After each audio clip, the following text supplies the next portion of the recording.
quelque chose qui se trouve, c'est une notion qui se trouve dans la santé globale. Donc, on ne peut pas parler de la santé d'un être humain, d'un jeune frère, d'une jeune soeur, sans parler de la santé mentale.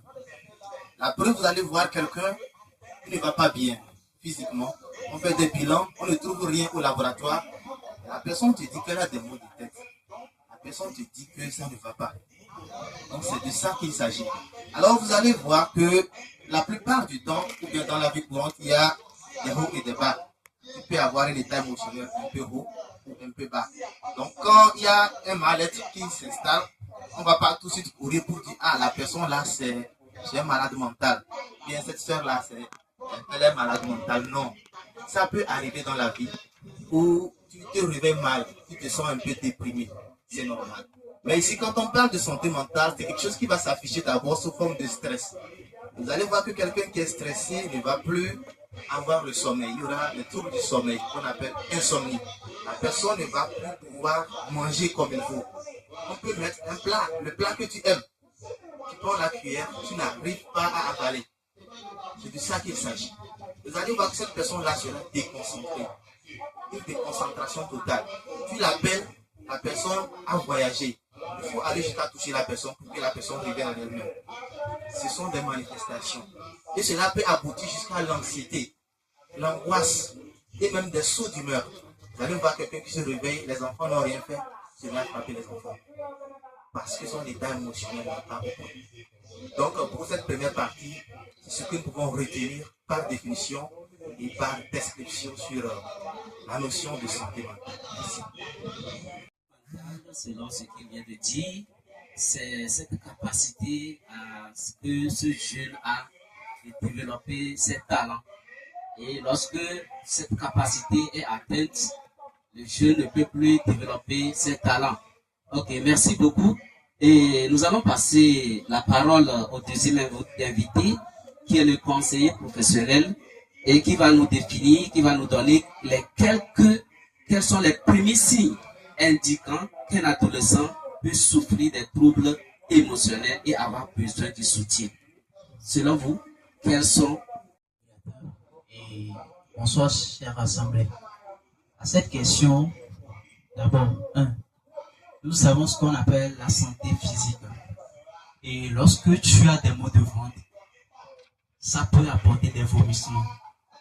Et ça, on peut diagnostiquer que tu as telle maladie. Mais la santé mentale est quelque chose qu'on ne peut pas voir. Alors, quels sont ces signes qui peuvent nous aider? Qui peuvent nous aider à identifier une personne dans la situation de santé mentale? Nous savons, le retrait social. Lorsqu'il y a un enfant, un adolescent, tout le temps, il est censé, selon son âge, jouer avec les enfants de son âge, jouer avec les parents, jouer avec la société. Mais il se retire. Il est calme dans son coin. Il ne s'associe pas aux activités avec ses pairs. Nous voyons l'irritabilité. Tout le temps, cet enfant est irrité. On dirait qu'il a une dent contre quelqu'un. Tout le temps, il est irrité. Le stress, il est stressé. Il est tellement stressé. Alors, nous voyons aussi la peur constante. Moindre chose, il a peur. Il suffit qu'il reste comme ça, on l'appelle juste un peu, il a peur. Nous avons la perte d'intérêt pour les activités normales. Pour un enfant, il y a des activités selon les âges. Selon l'âge, il y a des activités que les enfants mènent. Alors, nous voyons que là, l'enfant perd l'intérêt face à ses activités. Il perd l'intérêt face à ses activités. Lorsque ses amis l'appellent pour dire « Viens, on va jouer », vous allez voir qu'il va dire non. Il se retire carrément. Nous allons voir aussi l'incapacité à s'exprimer. L'incapacité à exprimer ses sentiments. Lorsqu'un enfant est en maladie mentale, cet enfant est incapable d'exprimer ses sentiments. Lorsqu'il a un besoin, lorsqu'il est dans une situation, il est incapable d'aller vers ses pères, d'aller vers ses parents parmi ces personnes-là. Il a l'impression qu'il est différent des autres. Il a l'impression que ce n'est pas son monde. Alors, je vais m'arrêter ici. Merci beaucoup. Merci beaucoup pour ces explications. Donc, nous voyons qu'il a donné les signes d'un adolescent qui est victime de santé mentale. Donc, il a donné que les signes, par exemple, le fait que le jeune s'isole, le fait qu'il est irrité chaque fois, le fait qu'il se voit seul parmi la foule, le fait qu'il est toujours stressé. Donc, c'est les signes qui montrent que ce jeune, cet adolescent fait face à un trouble. Stabilité des pensées. Maintenant, pour répondre à cette question, aujourd'hui, nous voyons des jeunes chrétiens qui viennent à l'église. Ils viennent, ils servent Dieu, ils font des prières, ils jeûnent. Mais intérieurement, ils sont traumatisés et ils cachent ces traumatismes. Nous allons premièrement parler du stress. Déjà, ils ont le stress à la maison, mais ils les cachent intérieurement. Ensuite, il y a maintenant la pression académique.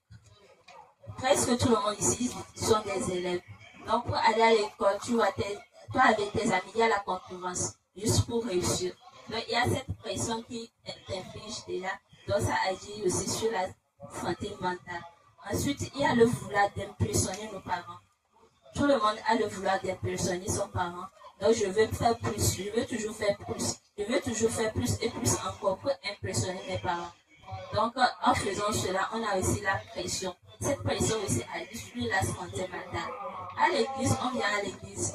Aujourd'hui, le responsable des jeunes disait qu'on ne vient pas à l'église les soirées. Juste pour faire plaisir au responsable des jeunes, tu vas dire que non, je vais faire l'effort de venir les soirées à l'église. Ça, c'est une pression que tu te donnes parce que ce n'est pas la volonté de servir Dieu, mais c'est juste pour assouvir la volonté de plaire à ce dirigeant que tu viens. Tu te dis que non, je vais venir à la soirée à cette église. Déjà, il y a une pression aussi. Cette pression maintenant agit sur la santé mentale. Donc, je vais m'arrêter là pour... Ok, merci beaucoup. La pression académique, elle vient de souligner également. Et le fait aussi de se sentir incompris. Vous allez voir que le jeune adolescent, il est là. Et tout ce qu'il fait, on ne le comprend pas.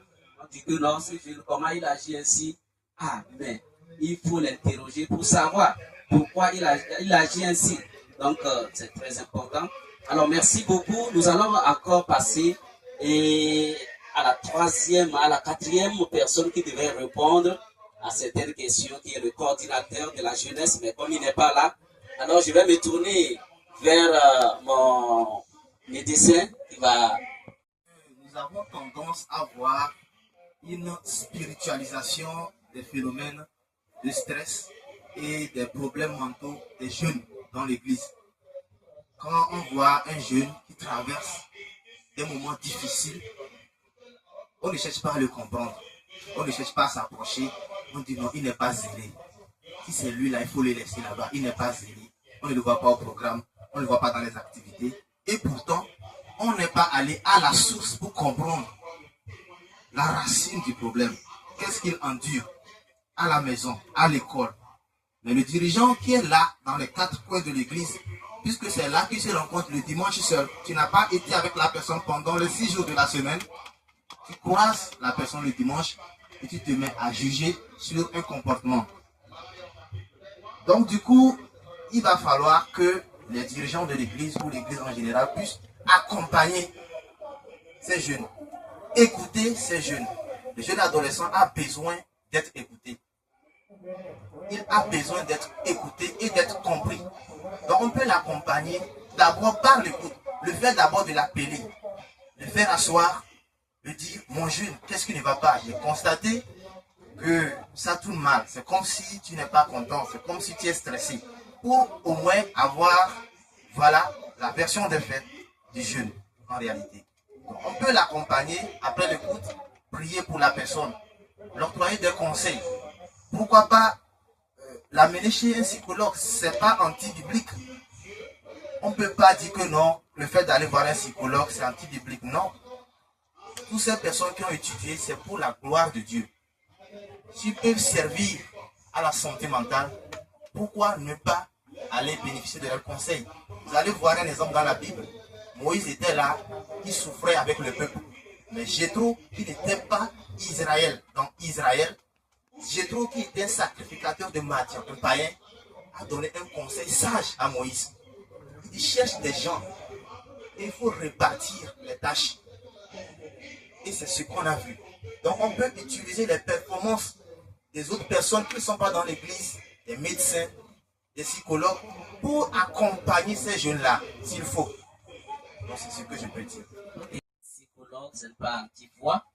Et aussi, l'église a besoin de solliciter de telles personnes pour aider ces adolescents. Et vous avez également dit que le jeune a besoin d'être écouté et d'être compris. Merci beaucoup. Je passe, je me tourne vers... également, je pose la même question et je continue avec le médecin. La question est de savoir comment les habitudes de vie, telles que le sommeil, l'alimentation, le temps passé devant les écrans et la fatigue affectent la santé mentale. Oui. Ok, merci. Alors, la santé mentale. Comme il a cité, nous avons l'alimentation, nous avons le sommeil, nous avons les fatigues accumulées, nous avons le temps aussi que nous passons devant les écrans. Alors d'abord, quand on prend le sommeil, souvent on parle du sommeil réparateur. C'est important de se reposer. Parce qu'en se reposant, il y a des hormones dans l'organisme d'une personne qu'on appelle les hormones de la joie. Il y a des sécrétions que l'organisme produit qui contrôlent la joie. Et quand tu ne dors pas, ces hormones-là, ces substances-là ne sont pas sécrétées.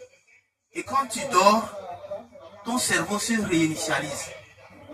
C'est-à-dire que la fatigue intellectuelle, l'effort que tu fais en réfléchissant là, ça te permet de compenser et de rattraper rapidement l'effort intellectuel. En ce qui concerne l'alimentation peut agir à plusieurs niveaux. Vous allez voir que même on fait tout et tout pour que le jour de la fête, on puisse changer le repas. Il y a des gens là, ils mangent la pâte. Ils mangent la pâte 7 jours sur 7. Un enfant qui mange la pâte 7 jours sur 7, 30 jours sur 30, 12 mois sur 12, cet enfant-là, quand vous le voyez, vous pouvez reconnaître des signes. C'est vrai. Alors vous allez voir que le jour de la fête, on va préparer du riz, spaghetti, on va tuer beaucoup de choses. Et l'enfant est content. On a réinitialisé son énergie, on a activé son émotion. On l'achète de nouvelles chaussures. Donc tout ça là contribue, l'alimentation. Et quand on parle de l'alimentation, il y a des gens qui prennent des substances toxiques, la drogue, les substances qui stimulent l'organisme, c'est dangereux. Parce qu'à force de les consommer, quand on prend le café par exemple, l'excès de café rend une personne nerveuse. Quand tu te réveilles un jour et que tu ne prends pas, c'est comme si quelque chose te manque. Ceux-là qui sont habitués à prendre les boissons énergétiques, les roches et tout, quand tu es accro, quand une journée passe et que tu n'as pas bu, tu commences pas à sentir des choses dans ta tête. Tu peux être à l'église, c'est comme non. Il y a un phénomène qui se passe. Quelque chose ne va pas. Parce que tu as développé une dépendance à cela. Quand tu bois, tu dis très bien, maintenant c'est bon. On peut parler maintenant. Tu es à l'aise. C'est dangereux. Donc toutes ces choses-là vont contribuer à perturber, voyez-vous, notre santé mentale. Et en ce qui concerne le temps que nous passons devant les écrans, quelqu'un qui prend toute sa journée devant l'écran, je vais parler des problèmes oculaires, mais déjà c'est un isolement. L'isolement est un facteur clé dans la survenue des maladies mentales. Vous allez voir toute une famille, chacun a le regard devant son écran, dans son portable, mais assis sur une même table. C'est de l'isolement. Est-ce que vous voyez? Donc le fait de passer aussi le temps devant l'écran va favoriser ce qu'on appelle la sédentarité. C'est-à-dire que tu ne bouges pas, tu ne fais pas de mouvements, tu es là. Quelqu'un qui est sédentaire prend du poids. Et en suivant les choses là sur l'écran, tu peux croiser des mauvaises nouvelles.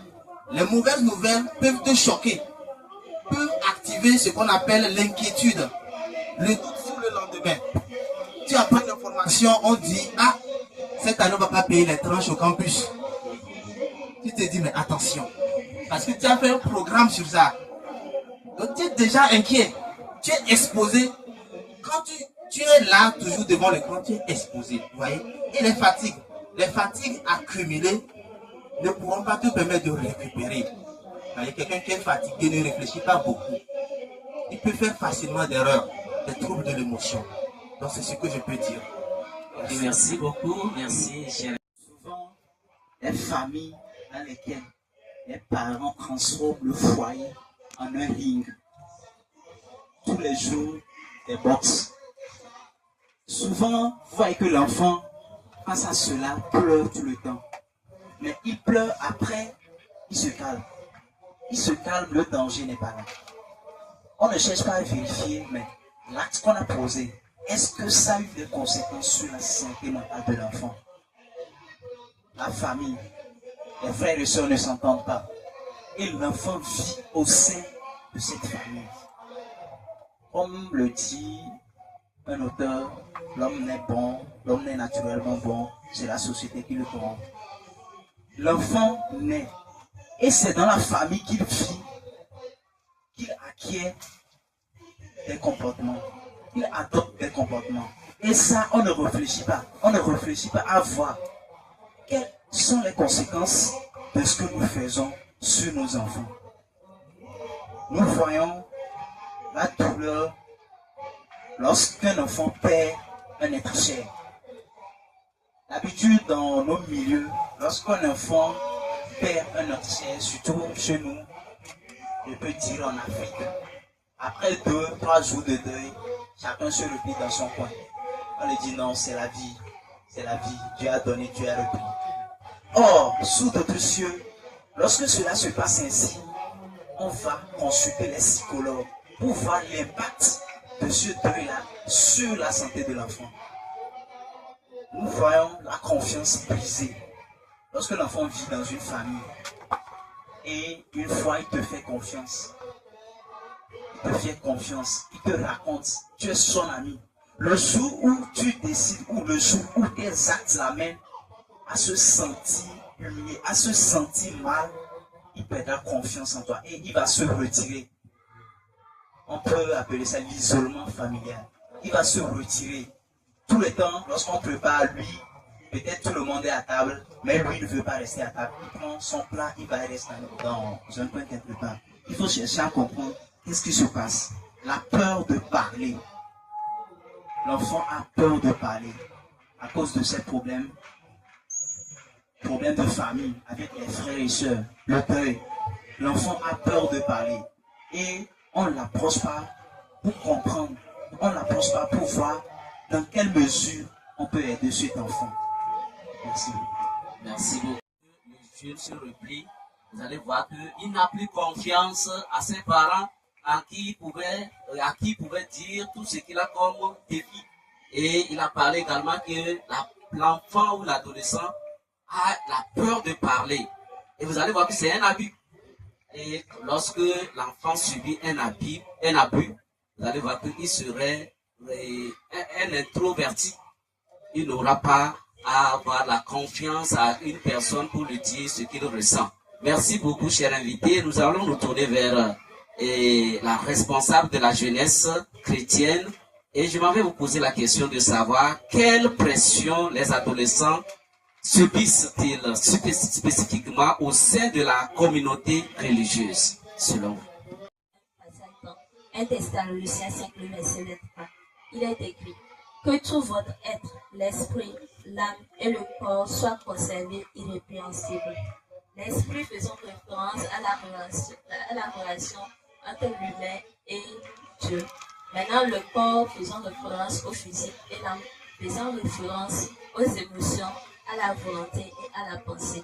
Et nous avons dit que la santé mentale, c'est quand il y a la paix intérieure. Maintenant, et puis c'est la stabilité de la pensée. Maintenant, on dit que l'âme fait référence à la pensée, à la volonté. Et quand il y a le trouble de la pensée, il y a le trouble de la volonté, alors là, il y a la maladie, la santé mentale.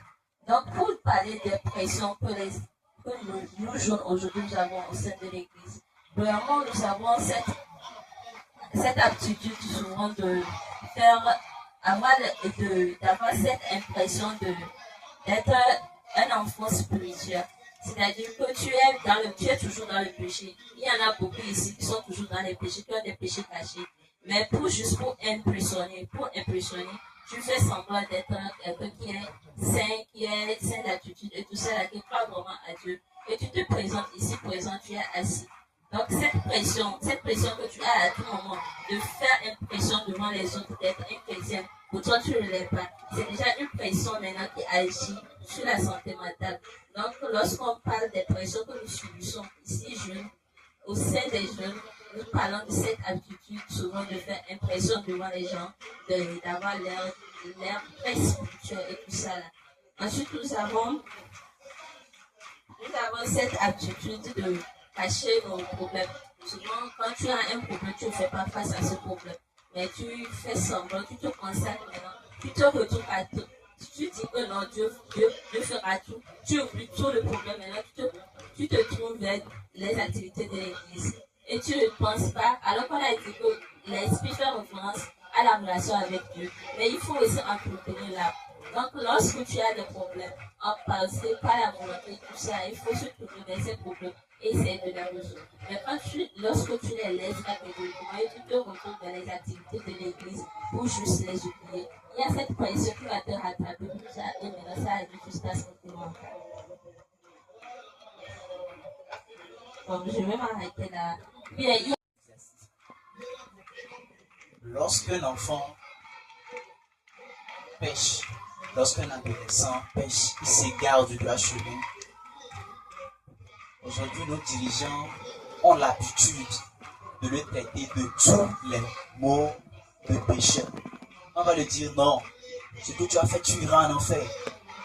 Sans comprendre, sans comparer sa psychologie et ce qu'on lui dit.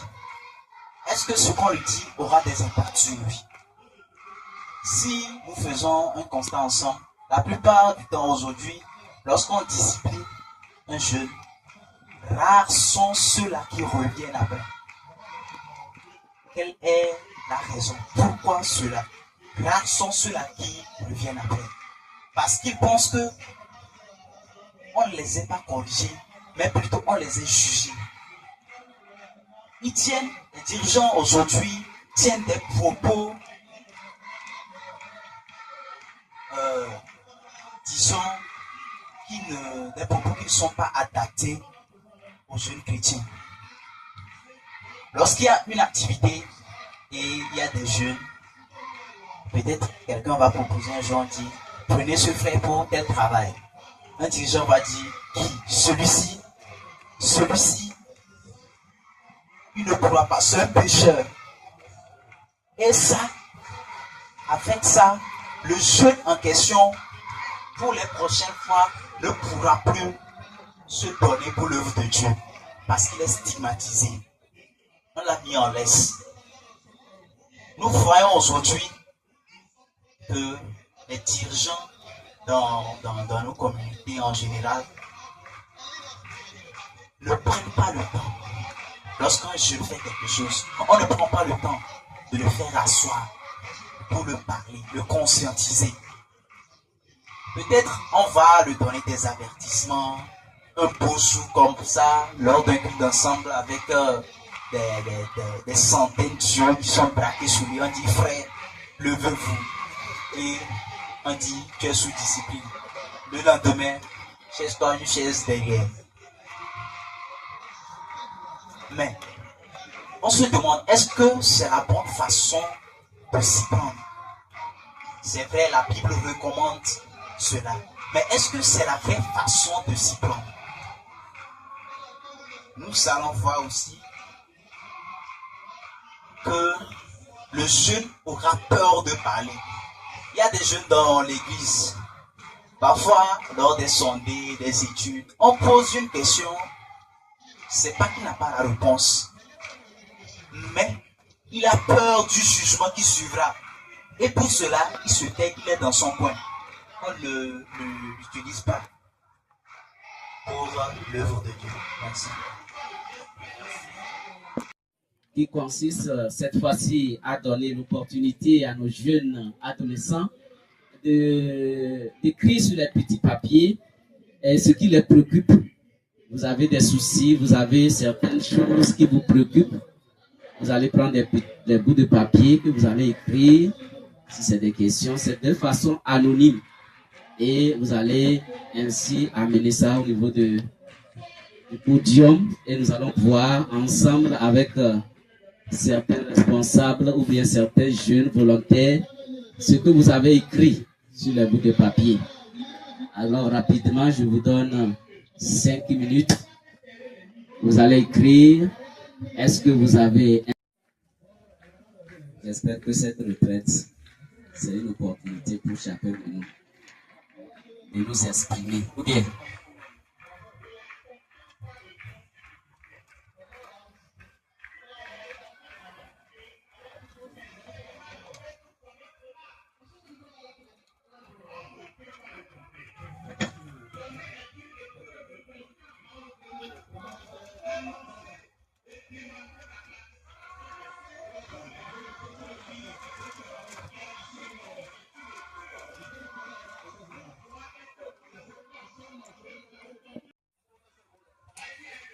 pliez bien.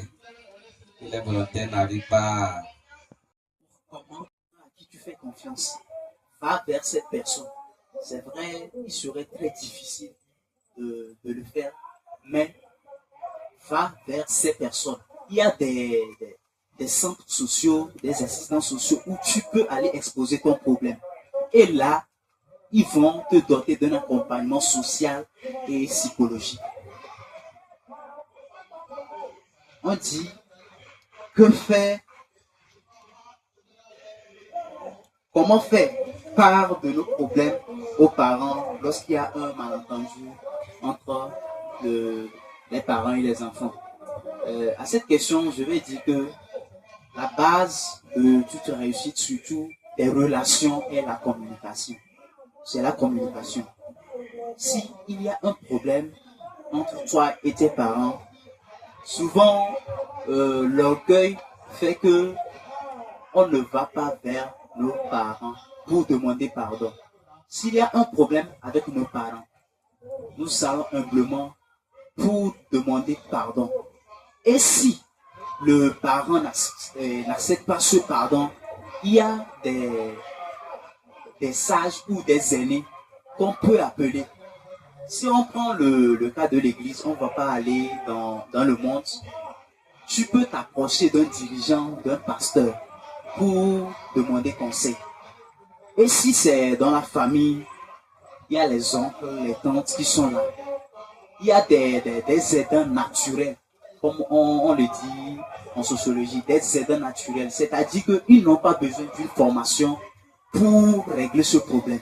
Il suffit juste d'aller le voir et il va t'aider. Et si ça ne marche pas, alors ils verront dans quelle mesure vous aider encore.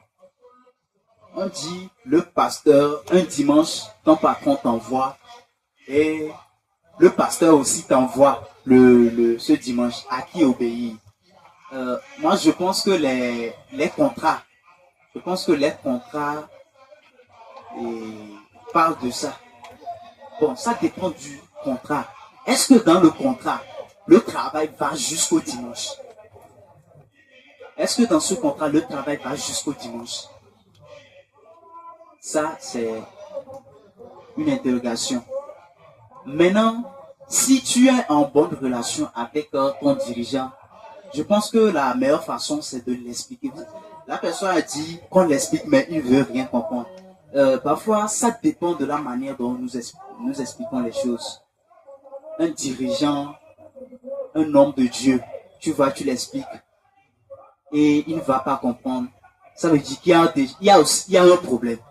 Il va falloir chercher à résoudre ce problème entre ce dirigeant et toi. Merci. Des uns et des autres. Souvent, c'est parce que nous nous habillons très mal que ces choses-là arrivent. Et il y a un problème identitaire avec des problèmes de... Voilà, la personne est renfermée, le manque d'estime fait que la personne peut aller s'habiller mal et on va t'harceler. Ça veut dire que c'est toi qui as provoqué le harcèlement. Sinon, au cas contraire, ce que le frère a dit serait judicieux. Alors, par rapport au travail les dimanches, tout dépend. Tout dépend du travail. Moi, je travaille les dimanches. Si je suis de garde à l'hôpital, je vais à l'hôpital. Je ne vais pas au culte. Tout dépend. Il a parlé de contrat. Donc, tout va dépendre. Il va falloir mettre tout dans la balance pour juger. On dit que la loi a été faite pour l'homme et non l'homme pour la loi. Voilà. La preuve en est qu'un dimanche, peut te lever, on t'appelle que voilà, tel ne se porte pas bien. Si tu vas visiter la personne, tu pries avec elle, tu partages un verset, tu as fait ton culte. C'est grand devant Dieu que de laisser la personne qui a besoin d'un soutien. On sait bien que le frère est malade, il n'est pas venu. Il est seul, il faut qu'on prépare pour le frère et tout. Et tu vas là-bas et tu ne viens pas, on va te juger que tu as rétrogradé. Non. Ça, c'est devant les hommes, mais devant Dieu, c'est autre chose. Vous voyez? Alors, quand on parle de voilà, la différence entre maladie mentale et psychologique, c'est la même chose. Hein. C'est dans l'âme. Voilà. C'est dans l'âme. Sauf que cela peut affecter l'esprit, mais c'est presque la même chose. Problème de prière. Donc, ça, je ne sais pas si ça cadre avec le thème. Problème de prière. Parce que la prière, c'est quelque chose de très important. Souvent, qu'est-ce qui affaiblit la prière? C'est lorsqu'il y a le vieux levain. On a parlé de ça ce matin. Quand on laisse des petits péchés. Dans l'Ancien Testament, on dit arrêtez-nous les petits renards qui ravagent nos vignes. Quand tu laisses les petits renards dans ta vie, dans ton comportement, le laisser aller, les compagnies, les mauvaises compagnies, comment est-ce que tu vas pouvoir prier? Si tu passes tout ton temps devant l'écran, comment est-ce que tu vas pouvoir prier? Tu ne pourras pas prier. Vous voyez? Et s'il y a des péchés que tu ne confesses pas à Dieu, tu refuses d'abandonner, le diable ne pourra pas te laisser prier. Tu ne pourras pas prier parce que lorsque tu vas te mettre à genoux, l'image apparaît devant toi et ta bouche est fermée. Donc, pour prier, il faut prier. Il faut confesser ses péchés s'il y en a et demander le soutien de Dieu. Amen. Alors, le problème de crise et de sursaut. Bon, pour les crises, elle n'a pas précisé, mais souvent, il y a ce qu'on appelle les crises d'hystérie. Donc, dans l'église, on parle de women gospel. Dans le monde, c'est-à-dire, la personne a subi une déception. Voilà, une déception, copain, copine et tout. Donc, la personne n'arrive pas à supporter. Souvent, ce sont les filles. On amène ces cas comme ça à l'hôpital. On amène une fille qui fait des crises. On pose des questions, on dit que non. Le message WhatsApp, on dit ça fait quoi? En faisant crise, le message WhatsApp. C'est le nom du frère. Mais le lendemain, quand tu reviens, elle est calme et tout, pose la question, mais qu'est-ce qui s'est passé? Et elle t'explique. Tu comprends que c'est un choc émotionnel. Le choc émotionnel peut activer des crises. C'est-à-dire, tu es là, toi-même, tu subis une décharge. Et tu commences pas à avoir des crises comme ça. Ça peut arriver. Donc c'est important de prendre soin de notre cœur. La Bible dit, garde ton cœur plus que toute autre chose, car de lui viennent les sources de la vie. Proverbe 4, 23. Donc il faut faire très attention. Quand tu n'es pas prêt, quand tu n'es pas mature, quand tu ne remplis pas les conditions, il ne faut pas t'engager. Tu risques de perdre ta vie. Ça peut t'entraîner dans la folie. Tu peux être surmené. On a vu des cas pareils. Vous voyez? Et le sursaut, bon, souvent le sursaut, c'est le sentiment du danger. La personne se sent en danger. C'est comme si il y a quelqu'un qui poursuit la personne. Souvent, c'est dans la pensée, au fait. Quand tu ne te sens pas en sécurité, tu subis des pressions et tout, tu peux avoir ces manifestations-là. Tu peux avoir ces manifestations. Lieu de danse. Lieu de danse. Tout dépend. C'est où? Et tu danses pour qui? Et à quelle occasion? Pourquoi? Il faut répondre à ces questions-là d'abord. On ne danse pas en l'air. Donc ta danse répond à une situation donnée. Dans la Bible, on dit danser, célébrer l'Éternel avec des danses. Tu danses pour Dieu, bien sûr, dans des conditions normales. On peut accepter. Mais si tu danses de façon mondaine, pour t'éclater, c'est vrai, on a dit de ne pas être sédentaire, il faut bouger, il faut faire des mouvements s'éclater, mais tu ne peux pas te livrer à cela. L'apôtre Paul disait dans 2 Timothée 2,22, fuis les passions de la jeunesse. Danser pour ne rien dire là, ça fait partie des passions de la jeunesse. Et c'est dangereux pour le jeune chrétien. Si tu es habitué à cela, tu vas te marier, ça va te suivre. Il va attraper le frère, danse, il va te dire, je sais pas. Donc c'est un peu ça. Merci. Ok. Il faut essayer, il faut chercher des partenaires de prière. C'est important. Donc, si toi-même, toi seul, tu n'arrives pas à prier, il faut chercher un partenaire de prière. Ça va te mobiliser et puis ça va te motiver aussi à prier, ça va aller. Maintenant, la question de savoir comment résoudre les problèmes à l'école, à l'église. Je ne sais pas, la question c'est de savoir comment concilier l'église et l'école bien. C'est carrément, il y a des problèmes à l'école différents des problèmes à l'église. Aussi, c'est qu'il y a des problèmes différents. Donc, c'est toi qui sais le problème qu'il y a à l'école. Je ne sais pas si c'est le problème de réussite, d'apprentissage et tout ça là. Mais si c'est ça, il faut t'approcher d'un camarade qui réussit plus pour essayer d'apprendre avec la personne et tout ça là. Il y a des répétitions, il y a des groupes de travail et tout ça là. Maintenant, le problème de l'église, je ne sais pas c'est quel genre de problème concrètement. Tu peux t'approcher à ton responsable des jeunes pour essayer d'exposer ton problème et la personne va t'aider. Maintenant, concernant le problème, tu ignores la raison pour laquelle il y a un problème au travail et tout ça. Si c'est que tu étais en bon terme avec tes amis, tes collègues au travail, et subitement il y a un changement, tu ne sais pas d'où vient le problème. Bon. En tant que collègue, tu peux t'approcher de quelqu'un pour dire, bon, qu'est-ce qui se passe? Je ne sais pas ce qui se passe. Tu peux demander à la personne maintenant peut t'expliquer si la personne veut vraiment résoudre le problème. La personne va te dire, c'est ce qui s'est passé. Et ensemble, vous allez essayer de résoudre le problème. Donc, je pense qu'on a répondu à toutes les questions. Donc, il y a une question, différence entre maladie mentale et maladie psychologique. Dans cette question, je ne peux pas répondre. Je vais laisser au médecin pour répondre à cette question. Merci beaucoup. Merci pour avoir donné des éléments de réponse par rapport aux préoccupations de nos jeunes. Il y a un ajout. Santé de façon mentale, ça peut affecter tout notre être. Et nous avons également besoin de communiquer. C'est très important. Une fois que nous prenons l'audace ou bien la volonté de parler, c'est déjà un pas de guérison vers la guérison de notre maladie qui est maladie mentale. Et nous avons besoin également de faire confiance à une personne à qui nous pouvons dire tout ce qui nous préoccupe. Très important. Et par rapport aux abus, vous avez des numéros qu'on vous donne souvent. C'est Allo 10 11. Vous le connaissez. Par rapport au harcèlement. Lorsque quelqu'un te harcèle, il y a ce numéro que vous pouvez appeler pour faire recours à un psychologue. Vous pouvez faire recours aux services sociaux, comme on vient de le dire, pour avoir des solutions. Donc, c'est très important que nous puissions vraiment réfléchir par rapport à cela. Et c'est la première partie de notre assise ce soir, c'est-à-dire notre santé mentale.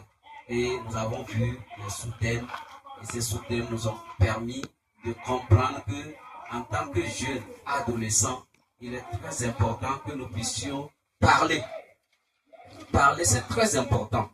Quand tu subis une dépression, quand tu subis un traumatisme et que tu ne peux pas parler, tu ne peux pas être guéri. Et nous avons besoin d'écouter.